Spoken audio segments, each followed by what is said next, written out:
चलिए आज शुरू करते हैं हम लोग डाटा इंटरप्रिटेशन, शॉर्ट में इसको बोलते हैं हम लोग DI। इसमें जो क्वेश्चन होते हैं वो टेबुलर फॉर्म से रहेंगे। टेबुलर फॉर्म से जो क्वेश्चन रहेगा वो कैसा रहेगा सर? टेबल ओबल बना के दिया रहेगा।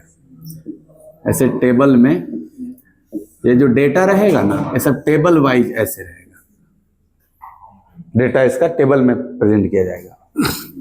दूसरा होगा sir pie chart. Pie chart में जो डेटा होगा वो सर्किल में रिप्रेजेंट किया जाएगा। एक सर्किल को सेक्टर वाइज बांट दिया जाएगा, कई सेक्टर रहेंगे इसमें, और इस सेक्टर वाइज कुछ बता दिया जाएगा कितना कितना डेटा किस सेक्टर में है। तीसरा होगा आपका बार चार्ट।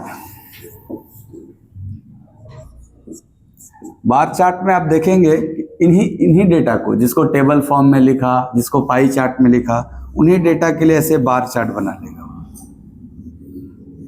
इस तरह। कोई डेटा कम है तो छोटा रहेगा उसके लिए, और जो डेटा बड़ा वैल्यू है उसके लिए बड़ा रहेगा इस तरह। इसमें जोन वाइज भी बांट देता है, ऐसे जोन वाइज भी बांट देगा कि इधर वाला ऐसे है, इधर वाला डॉट डॉट है, ऐसा कुछ देखेंगे आप इस तरह का। इस तरह का रहेगा तो इसको हम कौन सा चार्ट कहेंगे? Bar chart. और सर एक क्वेश्चन बन जाएगा लाइन ग्राफ से।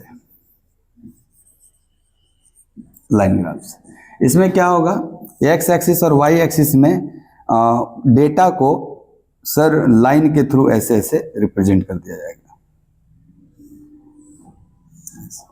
इनके नीचे कोई वैल्यू रहेगा, है ना, किसी ईयर का डेटा है तो वो रहेगा, कितना परसेंटेज इंक्रीज या डिक्रीज है वो रहेगा आपका। तो DI में आपको बेसिकली यही 4 तरह का सवाल दिखेगा, और इस 4 तरह के सवालों को करने के लिए आपको लगभग अर्थमेटिक का परसेंटेज और प्रॉफिट एंड लॉस क्लियर होना चाहिए।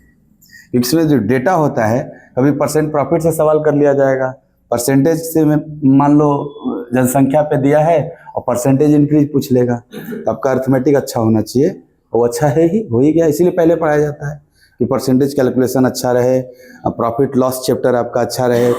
हो सकता है इसमें सेलिंग प्राइस, कॉस्ट प्राइस से भी रिलेटेड डेटा आ जाएगा आपका। कुल मिला जुला के अर्थमेटिक अच्छा होना चाहिए। टाइम स्पीड एंड डिस्टेंस का डेटा दे देगा आपको। तो सब पढ़ के ही आए हैं, तो सवाल करेंगे हम धीरे धीरे। पहले जो हमने आपको PDF 100 क्वेश्चन का डाला है कल, उसमें सबसे पहले इसके सवाल है आपके, ठीक है। तो पहला सवाल हम देखते हैं।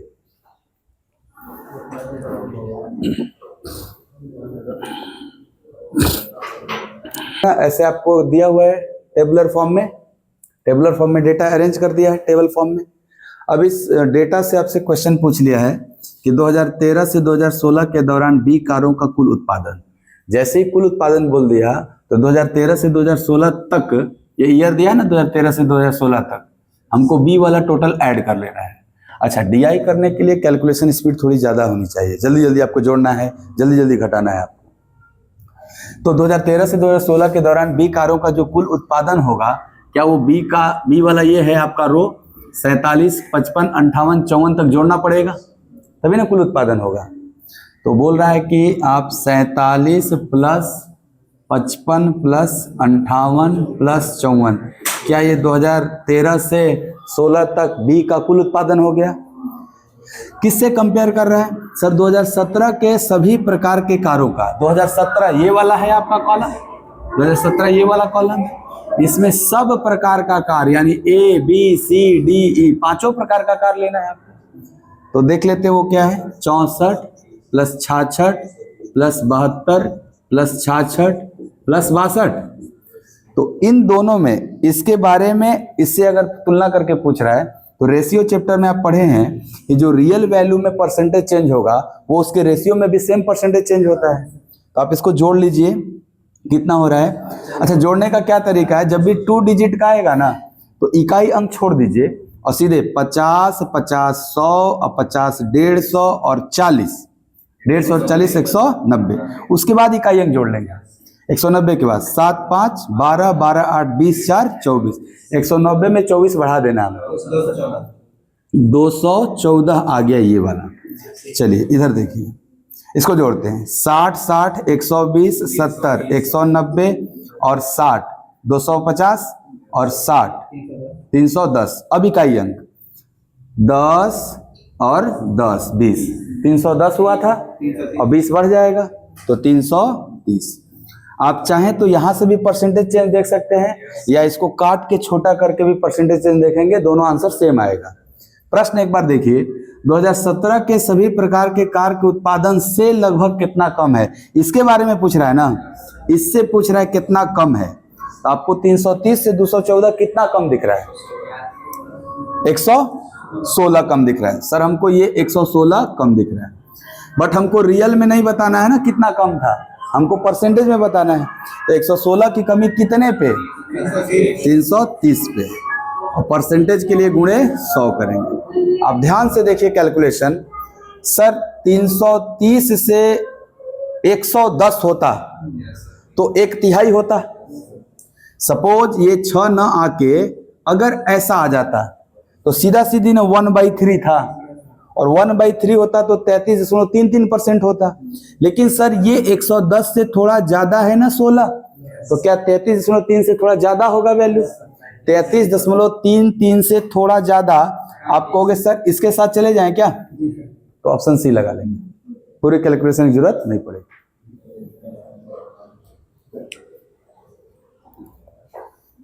इसमें ना एक बार दूसरा क्वेश्चन देखते हैं, इसी टेबल पे है, इसी डेटा पे दूसरा क्वेश्चन पूछा।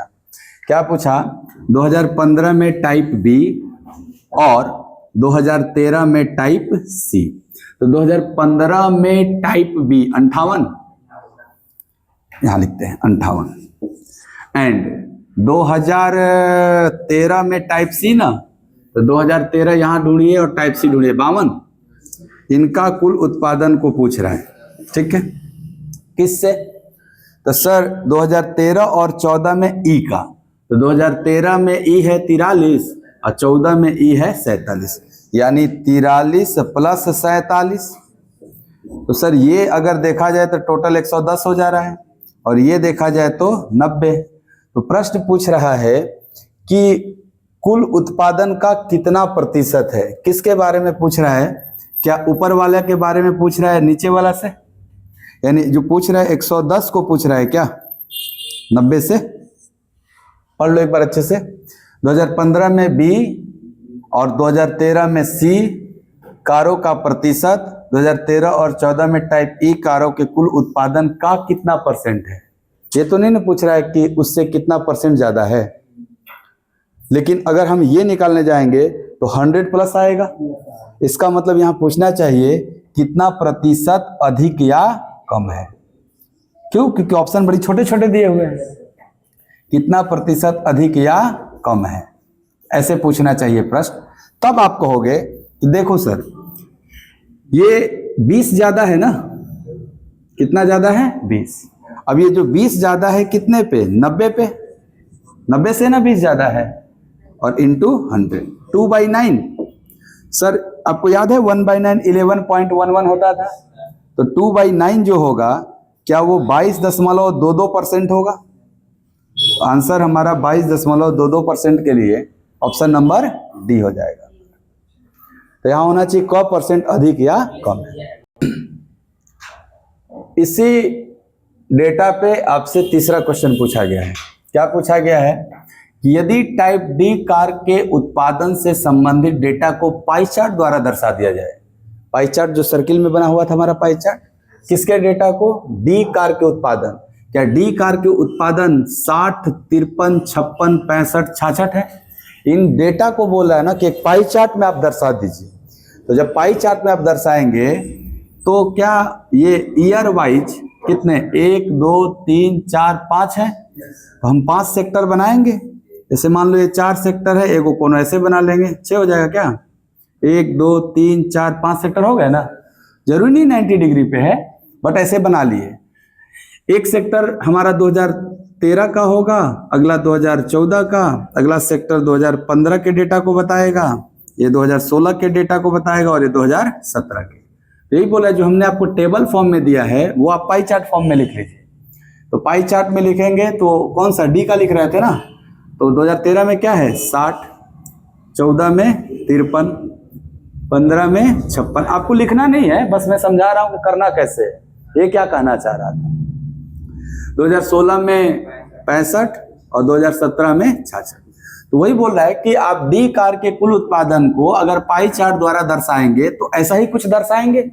दर्शाने के बाद 2014 में कार के उत्पादन का जो प्रतिनिधित्व कर रहा है सेक्टर, 2014 में कार के उत्पादन को यही सेक्टर प्रतिनिधित्व कर रहा है ना, यानी 53 उत्पादन हुआ है 2014 में। ये आपका सेंट्रल एंगल का कितना है? जैसे पाई चार्ट का टोटल एंगल 360 डिग्री होता है। पाई चार्ट में पूरा का पूरा सब सेक्टर मिला दिया जाए तो एंगल 360 डिग्री होगा। अब 360 डिग्री अगर एंगल है तो परसेंटेज में पूरे पाई चार्ट का मान 100% कहा जाएगा। डिग्री में पूरा 360 डिग्री और परसेंटेज में तो क्या मैं 360 डिग्री बराबर 100% बोल सकता हूं?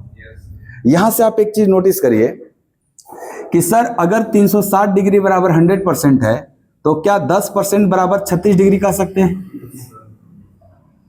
1% बराबर क्या 3.6 डिग्री कह सकते हैं? ये एक पाई चार्ट के लिए हमेशा डेटा फिक्स रहेगा कि 100% का मान 360 डिग्री, तो 10% का मान 36 डिग्री, तो 1% का मान 3.6 डिग्री, राइट। सर हमसे एंगल जो पूछा है, हमसे परसेंटेज नहीं पूछा है, हमसे एंगल पूछा है। एक बात बताना, अगर आप फ्रैक्शन में 100 का गुणा करते थे तब परसेंटेज बन जाता था, अगर आप फ्रैक्शन में 360 का गुणा कर दो तो डिग्री बन जाएगा। यानी सर अगर हम फ्रैक्शन में, परसेंटेज चैप्टर में आपने पढ़ा था कि कोई फ्रैक्शन वैल्यू है x बाई वाई टाइप का, अगर हम इसमें 100 का गुणा कर देंगे तो क्या ये परसेंटेज बन जाएगा? लेकिन सर उसी फ्रैक्शन में अगर हम 360 का गुणा कर दें तो ये हमारा डिग्री बन जाएगा। समझ में आ रहा है बात? क्यों? क्योंकि 100 का गुणा करते हैं तो 100% कंप्लीट वैल्यू होता है और 360 का गुणा करें ताकि डिग्री में 360 कंप्लीट होता है। तो आप ऐसे ध्यान रखना, एक फ्रैक्शन में 100 का गुणा होगा तो चेंज हो जाएगा परसेंटेज में, और एक फ्रैक्शन में 360 का गुणा होगा तो चेंज हो जाएगा डिग्री में। आइए 2014 का हमें जानकारी लेना था, कितना है? 53 पूरे में से ना, पूरा सेक्टर का वैल्यू कितना होगा जोड़ लो, 60, 50, 110, 110, 50, 160, 160, 60, 220, 220 और 60, 280। अब इकाई अंक 6, 5, 11 और 6, 17, 3, 20, यानी 300 हो गया टोटल, यानी टोटल 300 है सर। बताओ ये अभी तो फ्रैक्शन हुआ ना, इतने में इतना क्या एक फ्रैक्शन है? अगर हमें उत्तर एंगल चाहिए यानी डिग्री में चाहिए तो मैं इसमें 360 का गुणा करूंगा, अगर मुझे परसेंटेज में चाहिए होता तो मैं यहाँ 100 का गुणा कर देता। चलिए सॉल्व करते हैं। क्या आप इसको 1 0 काटेंगे और 3 से 6 से 6 और 6 से 5, और 5 का तो डिवीजन आसान होता है, आपको 6 तिया 18 और 6 पचे 30, 31 बटे में 5, 5 का मतलब डबल, 318 का डबल 636 और एक अंक पहले डेसिमल, यानी 63.6 डिग्री आंसर होगा हमारा। तो 63.6 डिग्री आंसर, केवल ये वाला आप, ठीक है, जो ये आपने काम किया है इसको आप और भी तरीके से देख सकते थे। थोड़ा सा देखिएगा, आप कहोगे सर इस क्वेश्चन में यही चाहिए हमको, ये जो 53 है ये पूरे में से कितना डिग्री है। तो सर जब भी टोटल की बात होती है तो टोटल वैल्यू तो ऑलवेज 360 डिग्री होता है, और यहाँ हम टोटल डेटा को जोड़ रहे हैं तो 300 आ रहा है। तो क्या हम दावे से कह सकते हैं कि 300 जो वैल्यू है टोटल वो 360 डिग्री के बराबर है? वही बात को आप ऐसे भी सोच सकते हैं कि 300 का मान 360 डिग्री है, तो सर हमारा टारगेट तो 53 को पता करना है ना। अगर 300 का मान 360 डिग्री तो एक का मान 360 बटा 300, जो कि आपको दिख रहा है 360 बटा 300, और 53 का मान गुणे 53 हो जाएगा। समझ आ रहा है बात? चलो एक बात बताओ, अगर 53 पूछा है, ये 3 का कोई डायरेक्ट मल्टीपल नहीं था, अगर मल्टीपल होता तो हम यहीं पे डायरेक्ट देख के आंसर कर लेते। तो आप ये जो फ्रैक्शन हमने लिखा इसमें 360 गुणा करो तब भी आंसर आएगा, या डायरेक्ट तुलना कर लो कि अगर 300 का मान 360 डिग्री है तो एक का जो मान होगा वो 360 बटा में 300 डिग्री होगा। काटेंगे आप तो 6/5 डिग्री होगा, यानी 1.2 डिग्री होगा। यानी एक का मान 1.2 डिग्री है, लेकिन हमको एक का मान नहीं चाहिए, 53 का मान चाहिए। इसलिए 53 का जो मान होगा वो डिग्री में 53 गुणे 1.2 होगा। तो 12 तिया 36, 12 पचे 60 और 3 63.6 डिग्री बन जाएगा आपका आंसर। आप ऐसे एक एक नियम से भी कर सकते हैं आप इसको। चलिए, बहुत अच्छा। में 4 नंबर क्वेश्चन में लिखा है 2017 में टाइप ए कार के और 2015 में टाइप डी कार के कुल उत्पादन। तो 2017 में, ये 17 है, इसमें कौन सा कार? ए। तो ए का 2017 में क्या दिख रहा है? 64, यहां लिखते हैं हम लोग 64, प्लस 2015 में टाइप डी का। तो 2015 में देखिए टाइप डी का 56 है।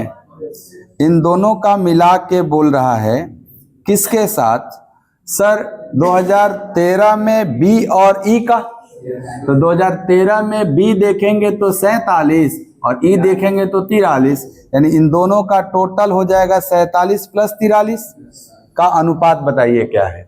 तो आप कहेंगे ये जोड़ेंगे तो 120 और ये जोड़ते हैं तो 90, और 120 और 90 30 से कट जाएगा, 4:3 बनेगा, यानी इनका अनुपात है 4:3। B option. ऑर्डर भी सही रखना है, नहीं तो ऑप्शन में 3:4 भी दिया हुआ है। तो सही आंसर है 4:3।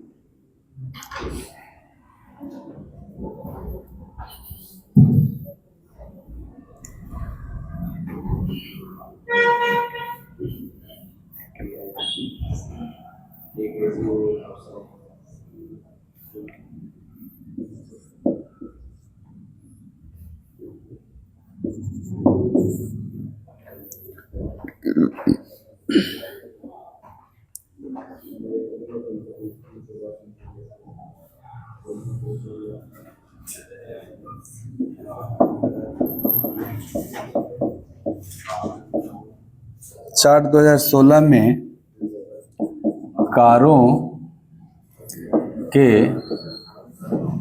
कुल उत्पादन +54 +66 +65 +64 अनुपात किसके साथ? सी कारों के कुल उत्पादन। अब कहोगे सी कार का कुल उत्पादन ये पूरा हो जाएगा? तो सर 52 + 58 + 62 + 66 + 72, ये तो कुल उत्पादन हुआ। अगर हमें औसत चाहिए तो बटे में 5 करना होगा, लेकिन जब संख्या बराबर होता है तो औसत का भी अनुपात वही होता है जो टोटल का होगा, क्योंकि इसमें भी 5 से भाग लगेगा, इसमें भी 5 से भाग लगेगा। तो जब रेशियो निकालेंगे तो 5 तो कैंसिल हो जाएगा आपका, तो औसत का भी रेशियो वही होगा जो टोटल का रेशियो होगा। तो चलो टोटल ही निकालते हैं। ये जोड़ के कितना आया था? 310, और ये वाला जोड़िए, ये भी 310। तो सर ये तो दोनों सेम वैल्यू है, इसलिए आंसर होगा 1:1, इसका आंसर हो जाएगा। औसत को देख के घबराना नहीं है, क्योंकि औसत का मतलब इसमें भी बटा 5 था और इसमें भी बटा 5 था, ये 5 कट गया ना, इसलिए आप। अब देखिए, वो अभी पढ़े थे हम लोग जो क्वेश्चन, वो था टेबुलर फॉर्म का, टेबल में डेटा अरेंज किया था, और उसी प्रकार के डेटा को इस बार बार चार्ट या बार ग्राफ में अरेंज कर दिया। इसको बार चार्ट या बार ग्राफ बोलते हैं। इसमें क्या बताया है कि ये जो नीचे दिया गया है जींस का ब्रांड है, किस ब्रांड का जींस है, और इधर जो है वो प्राइस पर जींस दिया हुआ है। यानी यूएसबी ब्रांड का एक जींस लीजिएगा तो आपको 2500 का पड़ेगा। अगर आप रॉगन का एक जींस लेंगे तो 2000 का, हैंस का एक जींस लेंगे तो 1000 का, लेविस का एक जींस लेंगे तो 3000, पेपे का एक जींस लेंगे तो 3000, और डीसीबी का 1500 का एक जींस मिलेगा। अब क्वेश्चन में ये है कि सुरेश नाम का एक लड़का है, वो यूसीबी जींस के 3 पेयर लेता है। तो आपको ये एक पेयर का दाम है 2500। ये जींस वगैरह को पेयर में ही बोला जाता है ना, सॉक्स हुआ, जींस हुआ, इसमें 2 पार्ट होते हैं ना, 2 पैर वाले होते हैं, उनको पेयर में ही बोला जाता है, लेकिन होगा एक ना। तो जोड़ा को मतलब 2 मत समझ लेना। A pair of jeans, a pair of jeans का मतलब है हमें एक जींस चाहिए। अ पेयर ऑफ शू का मतलब है हमको एक शू चाहिए, वो 2 रहता है अपने में ना, तो जहां पे जैसे ना समझे, एक ऊपर से लेके नीचे तक एक एक सरारा टाइप का रहेगा, तब तो उसको एक बोलोगे तुम, लेकिन उसमें दो पार्ट हो गए ना, दो पार्ट हो गए। एस्कर्ट को तुम नहीं बोल सकते, एस्कर्ट देखा है, एस्कर्ट को तुम पेयर नहीं बोल सकते, क्योंकि वो एक ही में दोनों पैर चल जाता है, लेकिन दूगो में ना दूगो पैर जाएगा, इसको पेयर में बोला जाता है। और पेयर ऑफ शू का मतलब क्या हुआ, दूगो जूता कि एगो जूता, मतलब एक आदमी के लिए जूता होगा दोनों पैरवा में, लेकिन वो पेयर ऑफ बोला जाएगा। तो जोड़ा से मतलब इसलिए सोच लेना कि 3 जोड़ा मतलब 6 गो, नहीं 3 ही तो है, ठीक है। तो यूसीबी जींस का ये जो प्राइस है 2500, वो एक जींस का प्राइस है, और उसको हम बोलेंगे शुद्ध रूप में एक पेयर का है हमारा। कै गो लेना है, 3 गो, तो 3 गुणे 2500 इसको देना पड़ेगा, 3 गुणे 2500 देना पड़ेगा। अच्छा, और भी खरीद रहा है ना, डीसीबी जींस भी खरीद रहा है, एक और पेयर 6 गो, और एक पेयर का दाम 1500, तो 6 का 6 गुणे 1500, टोटल मिला के इसका खर्चा 7500 प्लस 9000, 9 7 16,500। यदि इसको डिस्काउंट कोई नहीं मिलेगा तो क्या इतना पेमेंट करना पड़ेगा? तो प्रश्न भी वही पूछा है कि यदि कोई छूट नहीं दिया जाए तो उसको कितने में पड़ेगा, तो आपका आंसर होगा 16,500, सी ऑप्शन में। डिस्काउंट दे देगा तो कम हो जाएगा। यही सब करो, क्या ही कर सकते हो। ये क्वेश्चन है, यदि किसी विशेष परिदृश्य में रॉगन ऑफर में 2 खरीदने पे 1 मुफ्त मिलता है, और लेविस में ऑफर है कि 3 खरीदेंगे तो 1 मुफ्त मिलेगा, आपको 3 रॉगन और 5 लेविस जींस खरीदना है, तो आपका कुल कितना पैसा खर्चा हो जाएगा? बड़ा सिंपल है। आपको ये इसमें आपने जैसे मान लीजिए होली चल रहा है तो ऑफर चलता है ना इस तरह का, तो वही ऑफर वाला है कि एक विशेष परिदृश्य में इसको कितना रॉगन जींस चाहिए? 3। अगर 3 रॉगन जींस चाहिए तो बताओ 2 पे 1 फ्री है, तो क्या ये केवल 2 खरीदेगा, इसका डिमांड पूरा हो जाएगा? भाई 2 खरीदने पे 1 फ्री है, ऑफर क्या है और रॉगन जींस में कि 2 खरीदिए 1 मुफ्त पाइए। तो बताओ अगर इसका डिमांड है कि नहीं हमको 3 रॉगन जींस चाहिए, तो क्या ये केवल 2 ही खरीदेगा, 1 तो मुफ्त मिल जाएगा? तो बताइए 3 रॉगन के लिए केवल 2 खरीदना होगा, 1 तो फ्री मिल जाएगा, और 1 रॉगन जींस का प्राइस है 2000, तो क्या 2 का ये 4000 पेमेंट करेगा? ये 4000 रुपया रॉगन जींस के लिए देगा, और इसके पास 2 जींस रहेगा कि 3 जींस रहेगा? सर 2 तो पैसे से मिलेगा और 1 उसके साथ फ्री में मिल जाएगा। इसका डिमांड 3 रॉगन जींस का पूरा हो गया। सर इसको लेविस भी खरीदना है, कितना? 5। लेविस में ऑफर क्या था कि सर 3 खरीदिए 1 मुफ्त पाइए। ये बताओ जब ये 3 खरीदेगा 1 मुफ्त हो जाएगा, इसके पास तो 4 जींस हो जाएगा, लेकिन 5 चाहिए, 1 एक्स्ट्रा खरीदना पड़ेगा। तो क्या यहाँ 4 लेविस का पेमेंट करना पड़ेगा? पेमेंट 4 लेविस का करना पड़ेगा। आप कहोगे 1 लेविस का 3000 है, तो 4 लेविस का 3 चौके 12,000 पेमेंट करेगा लेविस वाले शोरूम में, तो इसको 5 लेविस जींस मिल जाएगा। तो 12,000 लेविस के लिए और 4,000 रॉगन जींस के लिए, कुल मिला के 12 4 16,000 पेमेंट करेगा ये, तो हो जाएगा, इसका मुफ्त वाला भी मिल जाएगा। 1 लाइन का क्वेश्चन है कि रॉगन जींस का कीमत हैंस जींस की कीमत का कितना % है? आपको रॉगन जींस का कीमत 2000 है और हैंस जींस का कीमत 1000 है, तो किस जींस के बारे में पूछा है? रॉगन जींस कितने का है? 2000 का। किससे पूछ रहा है? हैंस जींस 1000 का। बोला कितना % है? इंटू 100। तो क्या ये डबल है इसका? इसलिए 2 × 100 आंसर होगा 200%। जस्ट डबल है, डबल है तो कितना? 200%। कि अगर हर ब्रांड पर नए साल में 15% का छूट है, और ये जो सुरेश है इसको सब ब्रांड का जींस चाहिए कगो, तो आपको बोल रहा है कि सुरेश कितना पेमेंट करेगा? आपको सर सारे ब्रांड का अगर एक एक जींस लेगा तो इसको पड़ेगा कितने का? 2500 प्लस 2000 4500 1000 5500 और 6000 11,500 और 1500 13,000। अगर कोई छूट नहीं होता और सब का एक एक ठो लेगा तो 13,000 पेमेंट करेगा। तो आप कहोगे सर 13,000 ये पेमेंट करता जब डिस्काउंट नहीं रहता, लेकिन क्या 15% डिस्काउंट अवेलेबल है? अगर किसी वस्तु पे 15% डिस्काउंट मिले तो आपको 85% पेमेंट करना पड़ेगा। तो आप 13,000 का 85% पेमेंट करेंगे। तो 13 का 85 में खाली गुणा करना, आंसर आ जाएगा 13 पचे 65, 13 अट्ठे 104 और 6 110। आप कहोगे सर 1105 वाला आंसर यही है ना? सर बाद में जीरो बैठ जाएगा, वो परसेंट से तो केवल 2 ही जीरो कटेगा, एक जीरो भी आएगा ना पीछे, तो आंसर है 11,050। तो बहुत सिंपल था ये भी। सर 25 नंबर क्वेश्चन में ये पूछ रहा है इस क्वेश्चन में कि ऐसे कितने ब्रांड हैं जिनके जींस की कीमत सभी जींस की औसत कीमत से अधिक है? आपको ये सभी जींस का कीमत तो सर 13,000 था, अभी अभी जोड़ा जस्ट। अगर सभी जींसों का कीमत 13,000 है तो सर औसत कीमत तो कितने ब्रांड है जी? यानी 6 से डिवाइड करना पड़ेगा तब ना एवरेज आएगा। तो 13,000 में अगर 6 से डिवाइड किया जाए तो आपको 6 दूनी के 12, 6 एकम 6, 6 के 36 और 6 ऐसे लगभग जाएगा, बोलो। तो आपको सभी जींसों का औसत कीमत लगभग 2166 रुपए के आसपास।